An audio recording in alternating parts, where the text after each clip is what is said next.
예, 우리가 1월 1일 새해를 맞았는데 또 구정이라는 게 있어요. 그죠? 좋은 것 같아요. 두 번씩이나 새롭게 다짐을 하는 시간을 갖게 해서. 예, 좋은 건 좋은데, 이게 그냥, 구정 때는 이렇게 뭘 이렇게 먹는 게 이렇게, 그렇죠? 얼마나 먹었는지 어제 힘들어 죽을 뻔했어요. 야, 이 먹다가 죽는 게 이렇게 죽겠구나 싶더라고. 아, 참 미련한 거예요, 사람들이. 예, 믿음도 그런 것 같아요. 우리가 미련한 것 같아요. 그래서 오늘 이 제목을 뭘로 잡을까? 하루 종일 고민하다가 저녁 늦게서야 제목을 바꿨어요.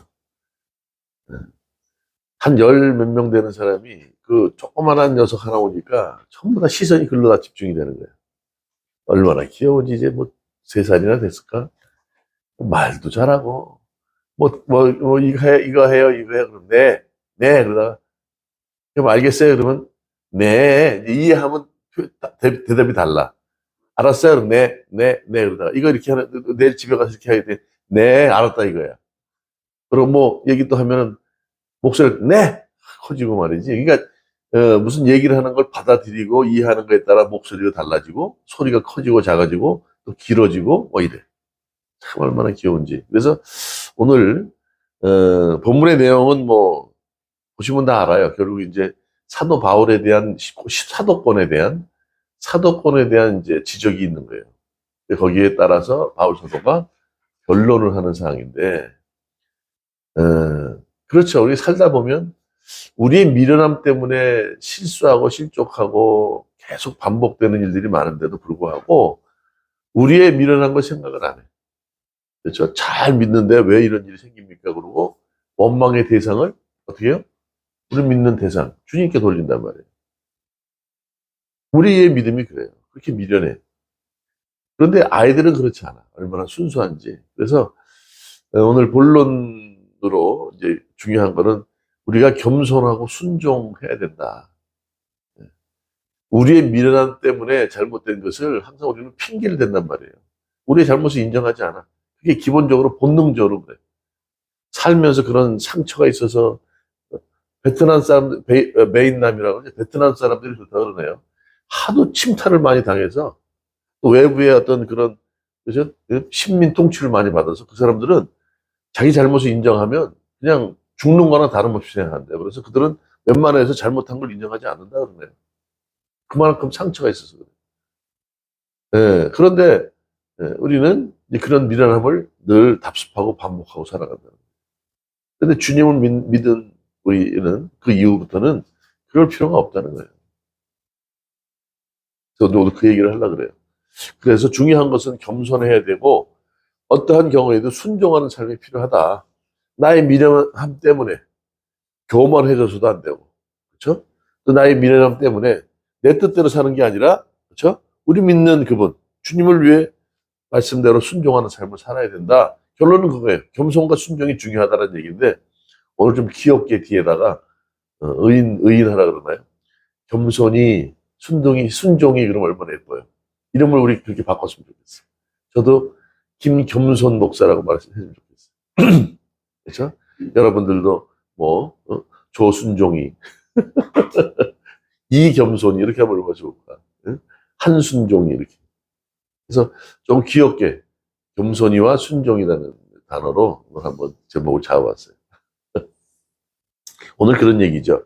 거짓 교사들이 세상에 들어와서 세상 방법대로 살아간다는 거예요. 세상 방법대로 또 자신을 주장한다는 거예요. 세상 사람들은 그래요. 세상에서 얘기하는 어떤 그런 상황들, 그 세상이 지배하고 있는 것들, 그런 사상, 뭐 어떤 그런 문화, 그런 그죠? 그런 걸 통해서 사람들이 항상 자기 주장해요. 그렇지 않습니까? 인터넷만 딱 키면 말이죠. 내가 필요한 거 다 정보를 알아볼 수 있어요. 근데 그것이 전부 다 100% 정보냐? 아니라는 거죠. 걸러지고 뭐 하는 정보가 아니고 첩보라 그래요. 첩보. 아까 우리가 군에서 정보 장교들이 있어요. 그 사람들은 적의 정보 이런 걸 잘 파악해야 전쟁에 승리를 한단 말이죠. 그런데 그 정보가 아닌 첩보를 받게 되면, 첩보는 뭐예요? 그냥 그렇더라. 그렇다고 얘기하더라. 그렇게 보여지더라. 이거예요. 완벽한 게 아니에요. 그럼 그거는 걸러야 돼요. 저 완전하게 그게 정보화 될 때까지 그거는 그렇죠? 첩보를 정보라고 하지 않단 말이죠. 그러니까 세상 사람들은 세상에서 되어지는 얘기들, 또 그들만의 리그들, 그들이 생각하는 얘기들, 그들의 삶 가운데 이루어지는 어떤 그렇죠? 그런 사실이 진리로 믿고 살아가요. 그러니까 뭐예요? 세상 방법대로 세상에 큰 힘이 되어지고 세상 사람들이 일반 상식으로 되어 있는 것들을 가지고 항상 주장을 한다고. 야, 그건 이래. 나중에 까보면 그렇지 않아. 진리는 그렇지 않아. 눈에 보여지고 우리가 알고 있는 정보가 아니라는 거예요. 근데 그걸 모르고 그걸 가지고 잣대로 우리한테 된단 말이에요. 오늘도 그거예요. 거짓 교사들이 바울 사도는 사도가 아니라는 거예요. 왜? 예수님을 보지 않았다. 바울 사도 예수님을 안 봤어요. 또 늘 좀 이상하다는 거예요. 어떻게 사례비도 안 받고 이렇게 일을 하느냐. 그리고 무슨 병이 있는 것 같은데 설교하다 말고 뭐 갑자기 쓰러지거나 사람이 좀 이상해. 사도 그러면 좀 말도 좀 멀끔하게 하고, 그렇죠? 뭔가 좀 깔끔하고 뭔가 달라야 되는데, 쌈박해야 되는데, 그렇지 않다는 거야. 그래서 사도권에 대한 지적을 하고 있어요. 근데 바울 사도는 그렇지 않아요. 다메섹 도상에서 부활하신 예수님을 만나요. 마지막으로 만난 자라 그러잖아요. 만나죠. 또 보내심을 받아요. 이방에, 그렇죠? 이방에 복음을 전할 자로 그 그릇으로 삼았다고 사도행전 9장에 얘기하잖아요. 그리고 사례비를 안 받은 게 아니라 자비량으로 했어. 그리고 또 도운 사람도 있어. 그렇죠? 무조건 안 받는 게 아니라 그걸로 인해서 믿음을 받는 사람들이 실족할까 봐. 그렇잖아요. 교회 오면 뭐 11조해라 헌금해라. 아니 그 하나님이 그거 필요하세요? 그거 안 한다고 굶어 죽을까요? 네? 김윤대 목사 그 사람이 안 벌어도 굶어 죽지 않았어요. 바울사는 그렇지 않아요. 예, 텐트 메이커. 천막을 이렇게 만드는 일을 하면서 거기서 예, 필요한 것들을 다 보충했단 말이죠. 그런데 사도가 아니라고 얘기하니 결국 뭐예요? 반대 아닌 반대를 하는 거짓 선지자들이 교사들이 들어온 거죠. 거기에 대해서 나는 어떤 자다 이렇게 변론을 하는 거예요. 그런 과정에서 있는 얘기들이에요. 자, 나는 깨어질 수밖에 없는 질그릇이었다는 거죠. 누가 봐도 깨어져서 볼품없는 질그릇이야. 질그릇은 떨어지면 깨져야 안 깨져요? 깨져요. 금가요. 예수님은 이 땅에 왜 오셨죠? 예수님 이 땅에 오신 이유는 십자가의 죽으심으로 우리의 모든 인간들의 죄를 사하기 위해서 오셨지만 첫 번째 뭐라고 말씀하냐면 나는 의원이라 그러는 거예요. 병든 자, 특히 죄인을 구원하러 왔다 그러셨어요. 그러면 바울 사도 입장에서는 죄인 중에 괴수라고 얘기했어요. 그러면 어떻게 해요? 예수님에게 구원받을 선착순 1번이죠. 바울 사도는 그런 존재였어요. 그렇잖아요. 죄인을 구원할 뿐이라고 예수님이 그러셨어요. 그러니까 선착순으로 바울 사도는 예수님의 구원의 손길을 붙들어야 되는 사람이고 그렇게 붙들림 바 된 사람이었어요. 나는 그런 존재였다. 오늘 그렇죠? 그런 존재가 깨어질 수밖에 없는 존재가 또 이미 깨어져 있는 질그릇인 존재인데 어떻게 해요? 내 안에 보화 예수 그리스도가 들어와 계신다는 거예요. 그분을 모셨다. 그분이 내 안에 오셨다. 그래서 나는 어떻게 해요? 이제는 이미 깨어졌고 금이 간 존재지만 질그릇이지만 보화 그릇이 됐다는 거예요. 그렇잖아요. 내가 무엇을 담느냐에 따라 그 그릇은 달라요. 그 질그릇에다가 그 백종원 맛있더라고. 그 김치찜을 넣으면 그건 뚝배기예요, 뚝배기. 김치 뚝배기가 되지만 그 안에 보석함, 먹거리 이런 것들을 막 넣으니까 어떻게 돼, 이거는 보석함이 되는 거예요. 바울서도 그 얘기하는 거예요. 나는 깨어질 수밖에 없는 이미 깨어진 질그릇이지만 주님이 내 안에 담겨 있으셔서 내가 주님 안에 주님의 말씀이 내 안에 있기에 나는 이제는 보화 그릇이 됐다. 그러니까 누구보다도 은혜가 충만하지 않겠어요? 그렇잖아요. 세상 사람들은 세상 방법으로 얘기를 하지만 나는 내가 듣고 보고 경험한 것들을 얘기 안 할 수가 없는데 나는 누구보다도 선착순으로 죄인의 자리에 있던 사람인데 예수님께 구원받은 사람이야.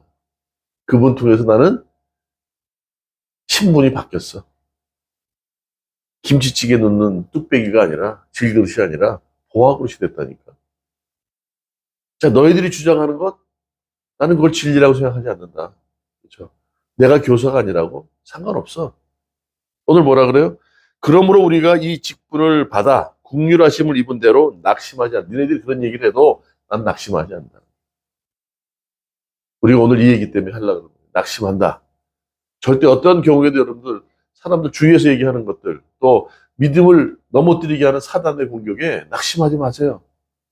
어려운 일 있을 수 있어요. 예수 믿으면 범사에 어려운 일만 더 많을지도 몰라요. 역시 낙심한다는 얘기가 어떻게 해요? 뭐 지쳤다는 거야. 그죠? 어떻게 기진맥진됐다 이런 뜻이에요.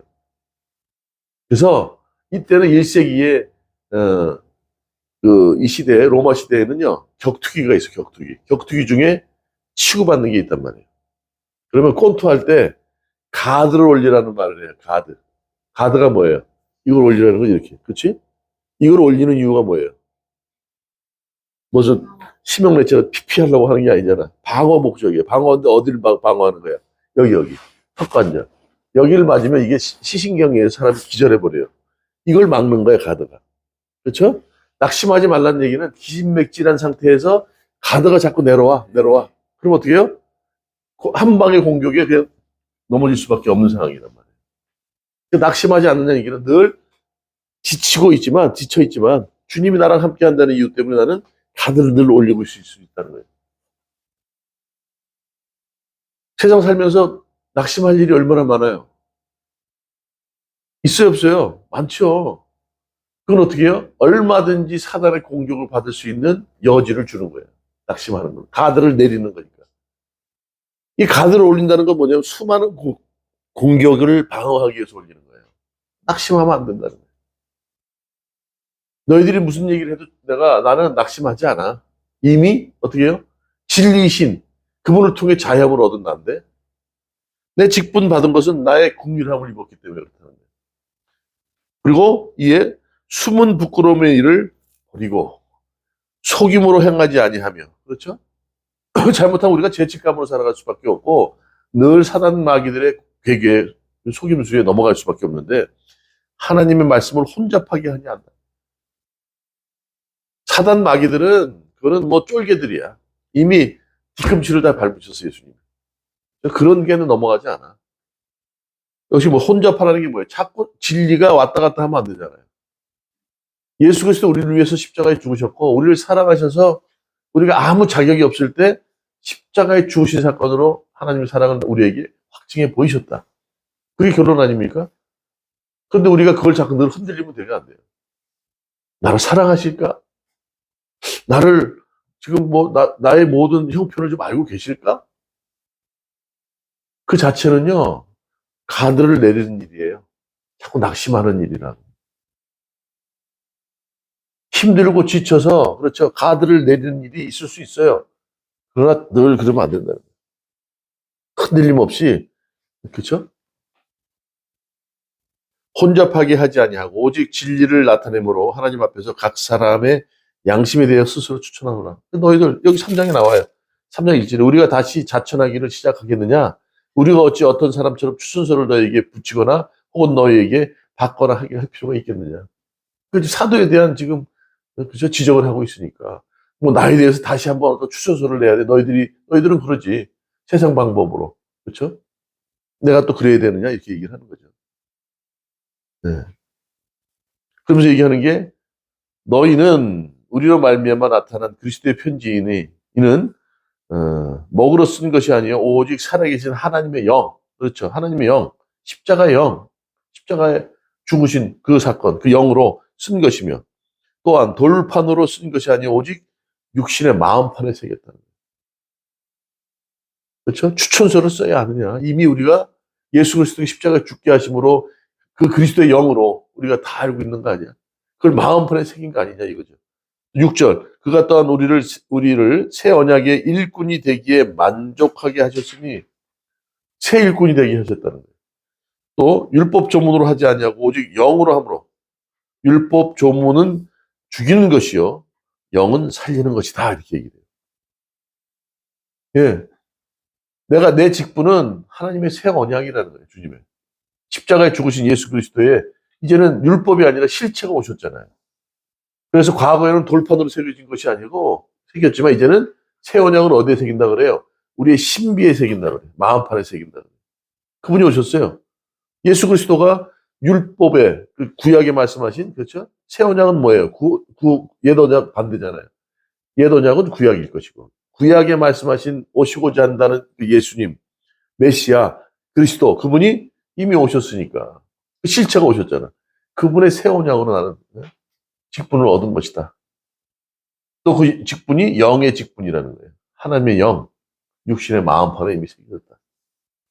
다시금 또 어떤 뭐 추천서를 써야 돼. 글로 써야 되느냐, 먹으로 써야 되느냐 이런 얘기를 하는 거예요.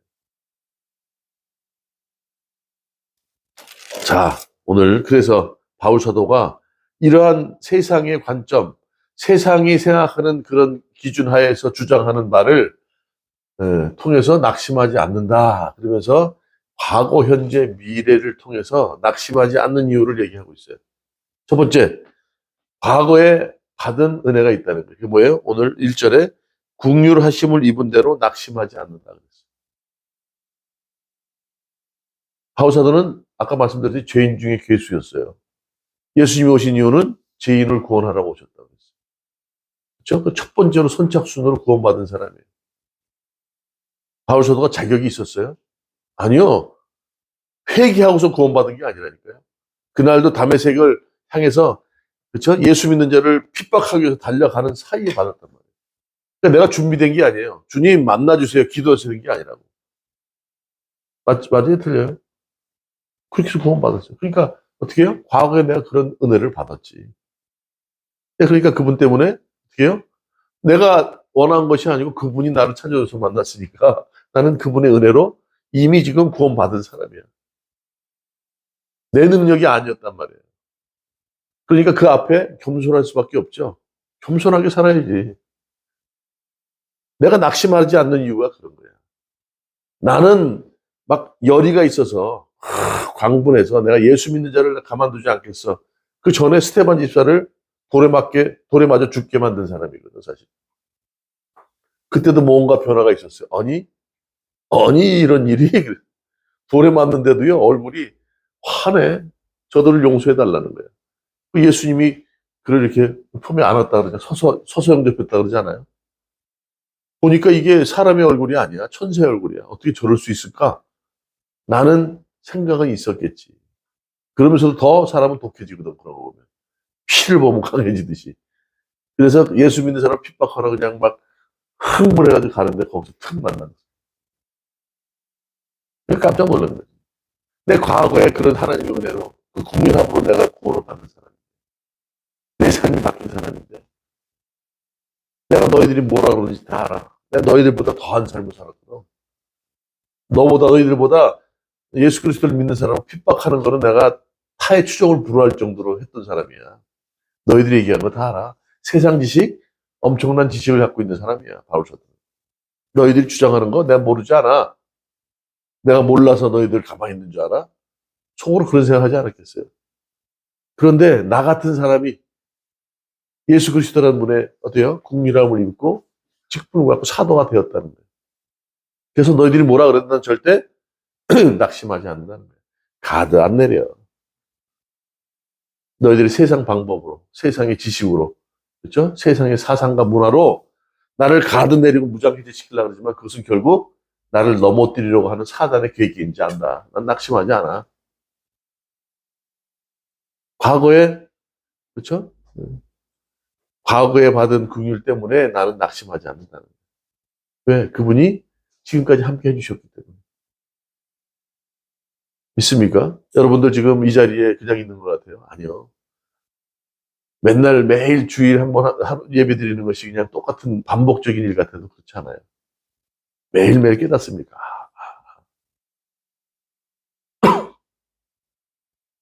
1년 전, 5년 전, 10년 전 달라요. 깊이가 달라져요. 예수 그리스도 때문에 이게 가능하단 말이에요. 지금 바울 사도는 그 얘기를 하는 거예요. 너희들이 자꾸 내 직분에 대해서 얘기를 하는데 그거다 다시는 얘기하고 싶지 않아. 그건 이미 새 언약이었고 나에게는. 말씀하신 그 구약의 말씀이 그렇죠? 신약의 말씀으로 이미 실체가 오셔서 나에게 나를 그분을 직접 받고 그분이 말씀하고 나를 보냈으니 거기에 대해서 더 이상 얘기하고 싶지 않다. 그 바로 영의 직분이라는 거예요. 십자가에 죽으신 예수님이 나에게 주신 영의 직분, 부활하신 분이 주신 거니까. 두 번째는 뭐예요? 현재 내게 주시는 애 때문에. 맞습니까? 이제는 혼돈하지 않는다는 거예요. 그냥 되어진 게 아니라 현재 주님의 능력이 늘 우리 삶 가운데 나타나 보여야 한다는 거예요. 나는 깨어질 수밖에 없는 그릇이고 이미 깨어진 사람인데 내 신분이 바뀌었다는 거예요. 현재 보라고. 네? 이렇게 보면 화학 그릇이에요. 내 안에 주님이 계시거든.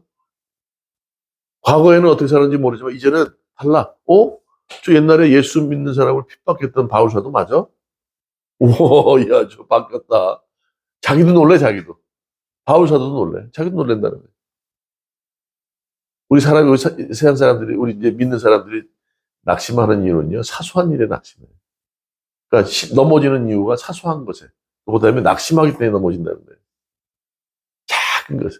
별거 아닌데 좀 섭섭해하는 거예요. 남자들도 그런다 그러잖아요. 밖에서 일하고 들어와서, 네? 그렇죠? 열심히 일하고 들어와서 집에 좀 쉬려고 그러는데 들어와서, 아는 척도 안 해주면 지친대잖아요. 사소한 거예요. 아이고, 얼마나 고생했어요. 나가서 놀고 들어와도 말이죠. 얼마나 고생했어요. 그럼 찔린다고. 찔려서 잘하지. 얼마나 고생했어요. 얼마나 좋아. 사소한 거에 사람이 넘어져. 또, 잘못되면 어떡할까? 이거 참, 이거 다른 사람들이 어떻게 볼까? 그런, 그렇죠? 낙심 때문에 넘어지고. 그렇죠? 그런데 현재 보니까, 달라. 야, 뭐라?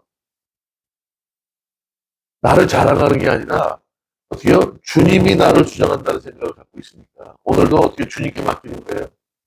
주님이 하시겠지. 이미 과거에 그 모든 공유를 받았으니까. 예, 내게 주신 주님의 은혜를 생각하면서 살아간다는 거예요. 뭐라 그래요? 말씀에도 세상 끝날까지 너와 함께 할 거다. 그래요. 삶이 거기서 놀라는 거거든. 어떤 사람이 우리랑 함께 하겠어요? 먼저 죽는 사람도 있고, 또 어떻게 해요? 내가 또, 사랑하는 사람을 먼저 보낼 수도 있는데. 근데 주님은 어떻게 해요? 나와 함께 하신다는 거예요. 내가 살아있는 동안 함께 하신대. 절대 먼저 가지 않으셔. 그분은 어제나, 오늘이나 영원토록 함께 계신다는 거예요. 그냥 우리 삶 가운데 필요한 것만 채워주시는 게 아니라, 그렇죠? 우리랑 함께 하신다는 게 늘. 감사하지 않아요? 여진이. 그래, 안 그래? 희연이. 그래, 안 그래? 부모님 늘 함께 계신다는 게 얼마나 대단해요. 근데 오늘 더 중요한 것, 부모님보다도 어떻게 해요? 부모님은 영원히 하지 않아요. 부모님은 먼저 가셔요. 근데 주님은 너희들보다 더 오래 계셔. 함께 하신다는 거예요. 눈에 안 보이니까, 무슨 말씀을, 아니, 힘들 때마다 주님을 불러봐요. 주님, 나 때문에 십자가에 죽으셨다면서요. 내가 뭐라고. 지금도 저랑 함께 하시나요? 이거 기도를 하는 거 아닙니까? 그럴 때 위로가 된다고요. 어떤 때는 말이죠. 부모님도 옆에 계셔도 나의 마음을 잘 모르는 것 같아. 친구들이 있는데 시덕거릴 땐 좋은데 결정적인 순간에 친구가 아닌 것 같아. 내가 이 세상에 그냥 홀로 된 사람 같은 경우가 있어요. 그때 주님하고 기도하는 거죠. 그렇죠? 그게 얼마나 감사한지 몰라요. 그러니까 그분이 현재 나와 함께 한다는, 그렇죠? 현재 이게 굉장히 중요한 거라 그러잖아요. 지금, 지금이 현금보다 더 좋은 거예요. 지금 함께 하신다는 거예요. 또 내가 그분을 믿음으로 인해서 어떻게 해요? 나를 통해서 일을 하신다는 거예요. 내가 하는 게 아니라 내가 한다고 할 때는 지치고 힘들어요. 그런데 내가 기도하고 주님께 의지하고 간구하면 그분이 어떻게 해요? 나를 통해서 일을 하죠.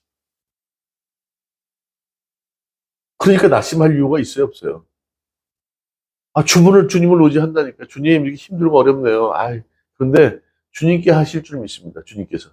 지금까지도 해주셨으니까 이 문제가 현재의 문제인데 과거처럼 또 해주실 줄 믿습니다. 또 그리 아니하실지라도 절대 염려, 근심, 걱정, 낙심하지 않을게요. 가드 안 내릴게요.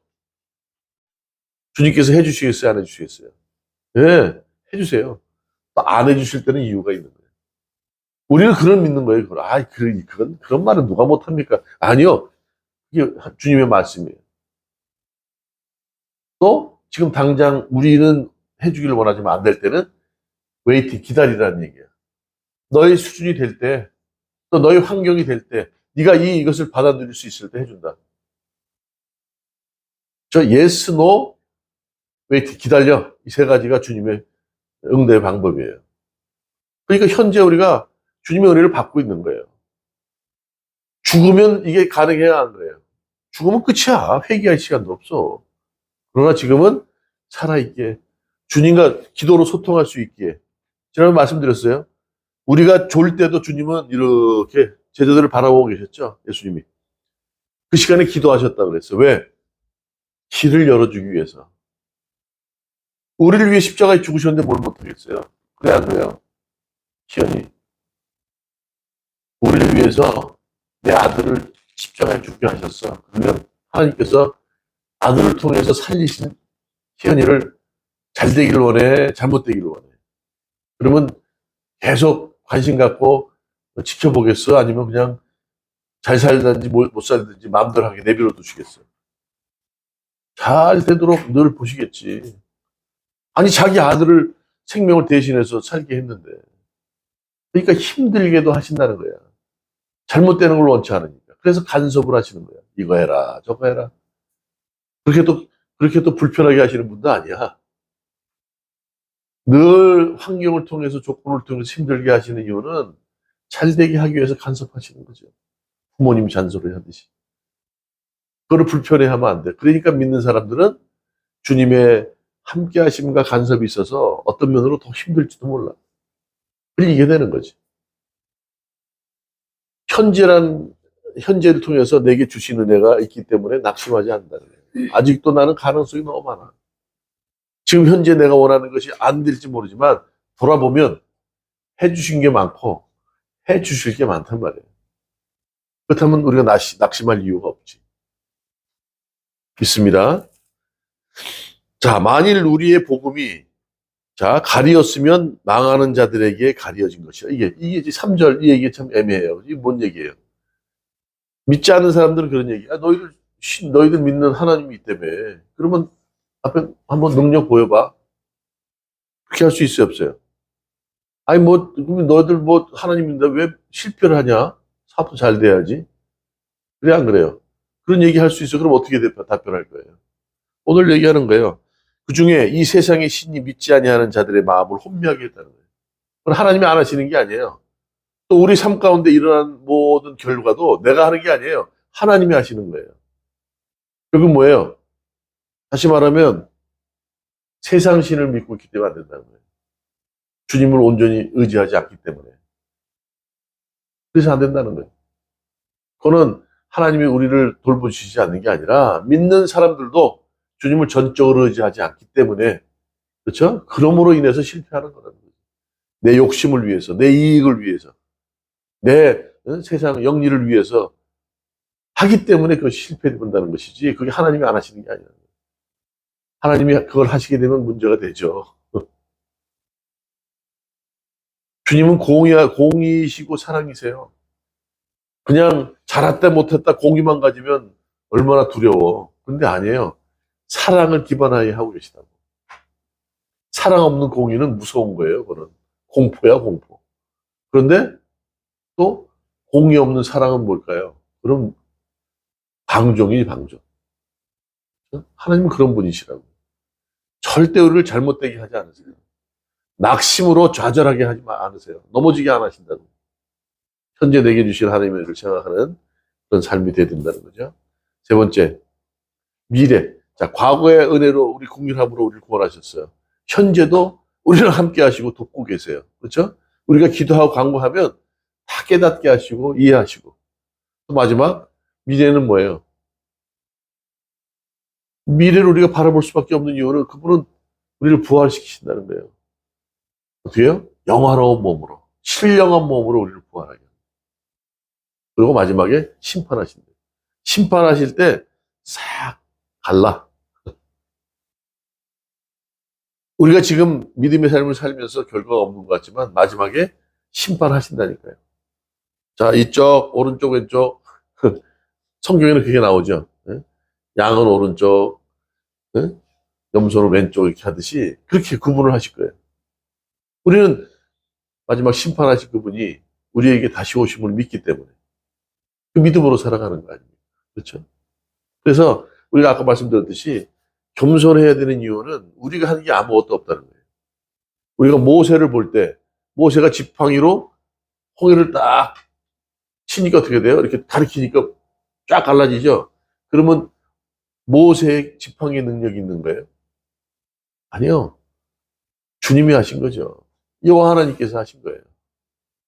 내가 하는 게 아니라는 거예요. 세상은 끊임없이 세상 방법으로, 그렇죠? 우리를 치장하게 하고 세상 방법으로 우리를 지적하고 있는데 주님은 그게 아니라는 거예요. 바울서도 오늘 얘기하는 게 그거예요. 나의 나된 것은 내가 한 것이 아니라는 거예요. 이 직분도, 그렇죠? 내가 받기 원한 게 아니라 긍휼하심으로 주님께 주신 거라는 거야. 과거, 현재, 미래가 모든 것이, 그렇죠? 우리가 낙심하지 않을 이유는 우리를 향해서 주시는 하나님의 은혜와 능력과, 그렇죠? 우리가 하는 게 아니라 그분이 함께 하셔서, 그분이 도와주셔서, 그분의 능력으로 인도하셔서 가능하다는 얘기를 하는 거예요. 그 앞에 우리는 어떻게 해요? 겸손할 수밖에 없어야죠. 우리가 한 게 없는데? 겸손이란 말이 뭐라고 말씀해요? 겸손이란 말은 내 삶 가운데 어떤 어려운 일이, 문제가 생겼을 때 그것에 대한 반응이 없는 거예요. 왜 나에게 이런 문제가 있습니까? 왜 나에게 이런 일을 주시죠? 그런 생각조차도 안 하는 것. 나에게 일어나는 모든 것들은 당연한 것으로 여기고 받아들이는 것. 그게 겸손이래요. 우리가 겸손하지 않는 이유는 뭐예요? 이게 왜 나한테, 내가 이 정도 했으면 됐죠. 그래서 교만하지 않아요? 이렇게 자랑하려고 그러고. 고개를 딱 들지 않나요? 이렇게. 학교에서도 말이죠. 뭐 질문할 때 아는 문제 질문하면 모르는 거 하면 자라처럼 쑥 들어가는데 아는 문제 질문하시면 교만이 이렇게 차올라. 알고 있는데 고개 숙이는 게 겸손이지. 아는 것도 뭐 그쵸? 아무것도 없는데 뭐 겸손하라는 건 말도 안 돼. 겸손은 그런 의미라는 거예요. 나에게 일어나는 일에 대해서 가타부타 아무 말도 하지 않는 것. 그게 겸손이래요. 그리고 오늘 뭐라 그래요? 과거에 하나님이 은혜로, 긍휼로 내가 사도가 되었고, 내가 준비가 안 되었을 때 나를 구원하셨다는 거예요. 현재도 내가 기도하고 간구해. 난 알지 못하지만, 그렇죠? 주님께서 나의 필요를 채워주고 계셔. 깜짝깜짝 놀 때가 있잖아요. 미래도 마찬가지로 언제인지 모르지만 그분이 오셔서 우리를 심판하시고 부활하신다고 말씀하셨어요. 신령한 몸으로 부활시킨다고 말씀하셨어요. 우리, 사도신경에도 그렇게 얘기했듯이. 그렇죠? 그렇다면 우리는 어떤 삶을 살아야 돼요? 겸손 플러스 겸손이와 순종이로 살아가야 돼요. 순종할 수밖에 없잖아요. 순종하는 이유가 뭐예요? 순종하는 이유가 뭐예요? 따라가는 이유가 뭐예요? 그것이 맞기 때문에. 시간이 좀 많이 됐어요. 과거에 그런 예를 하나 드리겠습니다. 두 장교가 부대원들을 이끌고 알프스산을 넘어가는 거예요. 알프스산을 넘어가는데 먼저 도착해야 돼. 그리고 그 다음 전투에도 준비가 돼야 돼. 여기 딱 했어요. 한 사람은 육사 나오고 한 사람은 학사장교로 갑시다. 학사장교. 여기 이제 학교 다니다가 들어간 사람, 여기는 철저하게 피부터 그냥 군인이야. 육사. 딱 알프스산을 넘어서 그 다음, 그렇죠? 집결지까지 도착해서 그 다음 전투에도 임해야 돼. 누가 먼저 도착했겠어요? 육사? 또 50대 50인데 여기 육사, 여기는 학사. 학사가 이겼어. 학사가 먼저 도착한 거야. 그런데 보니까 먼저 도착한 게 아니야. 먼저 와 있는 사람이 있었어. 육사가 먼저 왔어. 육사가. 그래서 딱 상황을 보니까 육사가 먼저 도착해야 보니까 그 다음 전투할 수 있는 상황이 안 돼. 전부 다 동상 걸려서 다리를 잘라야 되는 상황이 오고. 근데 이쪽은 조금 늦었는데 거의 비슷비슷하게 왔어. 그 다음 전투하는데 이상 없이 딱 준비를 했어. 알고 보니까, 이쪽 장교는 그 지역을 잘 아는 셀파를 동원한 거예요. 셀파를 동원해서 싹싹싹싹, 예. 빠르기도 하지만 안전하게 도착했어. 근데 이 육사는 지도만 보고 그냥 막 돌격 앞으로 해가지고 막 산을 넘고 물 건너 막 빠지면서 하다 보니까 전부 다 동상이 걸려버린 거예요. 여러분들 어떤 걸 선택하시겠어요? 셀파. 그러면 뒤에 따르는 사람은 셀파를 따라가야 안 따라가. 순종하면 따라가야 돼요. 왜요? 그 길을 훤히 아는 사람이기 때문에. 예수님은 우리에게 뭐라 그러세요? 이 땅에 오셔서, 그렇죠? 음부의 권세까지 다 이기시고 승리하시고 부활하셔서 하나님 주님 곁에 계세요. 그분의 길을 우리는 순종하며 따라가야 되겠죠. 그렇죠? 안 그러면요, 그냥 엉망되는 거야. 우리가 순종하는 이유는 뭐예요? 그 사람을 믿기 때문에, 그 대상을 믿기 때문에 가능한 거 아닙니까? 과거에도 그랬고 현재도, 예? 우리랑 함께 하시고 미래에도 우리랑 함께 하신다는 그분이 나의 믿음의 대상이라면 그분을 순종하고 나가야 되지 않겠어요? 겸손히. 거기에 무슨 우리 자랑을 할 게 있어요? 바우자들은 그 얘기를 하는 거예요. 철저히 나는, 그렇죠? 깨질 수밖에 없는 질그릇, 겸손함으로 나갈 수 없는 존재가 되었다. 그런데 거기에 예수 그리스도라는 보화를 담아주셨다. 난 그분을 순종하며 내 이방인을 전도하는, 그렇죠, 그릇으로 세우셨잖아요. 내 책임을 다하는 삶을 살겠다. 그게 나는 그 일에 순종할 수밖에 없는 존재야. 이 얘기를 하는 거죠. 우리 그런 삶을 살았으면 좋겠어요. 오늘도 겸손히로 또 순종으로 살아갈 때, 주님만 바라보는 순종으로 살아갈 때, 우리가 어제 이제 그죠, 구정이잖아요. 새해가 주님 안에서 막 문제가 뭐 해결되어지고, 그렇죠? 미래가 소망이 보여지고 그런 날들이 점철되지 않겠어요? 그런 삶을 살아가는 저와 여러분 되시기를 원합니다. 주님이 살아계세요. 애쓰고 힘쓰는 사람도 중요하지만, 그렇죠? 주님께 나를 내어 맡기고, 주님, 저를 사용해 주세요. 제가 하는 건 아무것도 없습니다. 겸손히 주님의 뜻에 순종하겠습니다 하는 사람을 주님은 쓰신다는 거예요. 모세처럼. 나는 아무것도 할 줄 몰라요. 말도 없으래요. 내가 너 같은 사람을 찾았어. 그러면서 모세를 통해서 이스라엘 백성들을 구원해 내시잖아요. 우리가 그런 존재가 됐으면 좋겠어요. 그냥 뭐 그렇게 뒤밀고 그냥 내가 좀 압니다. 그 막 맹구처럼 나요 막 이렇게 하지 말고, 그런 복된 삶을 살아가는 저와 여러분 되시기를 주님 이름으로 축원합니다.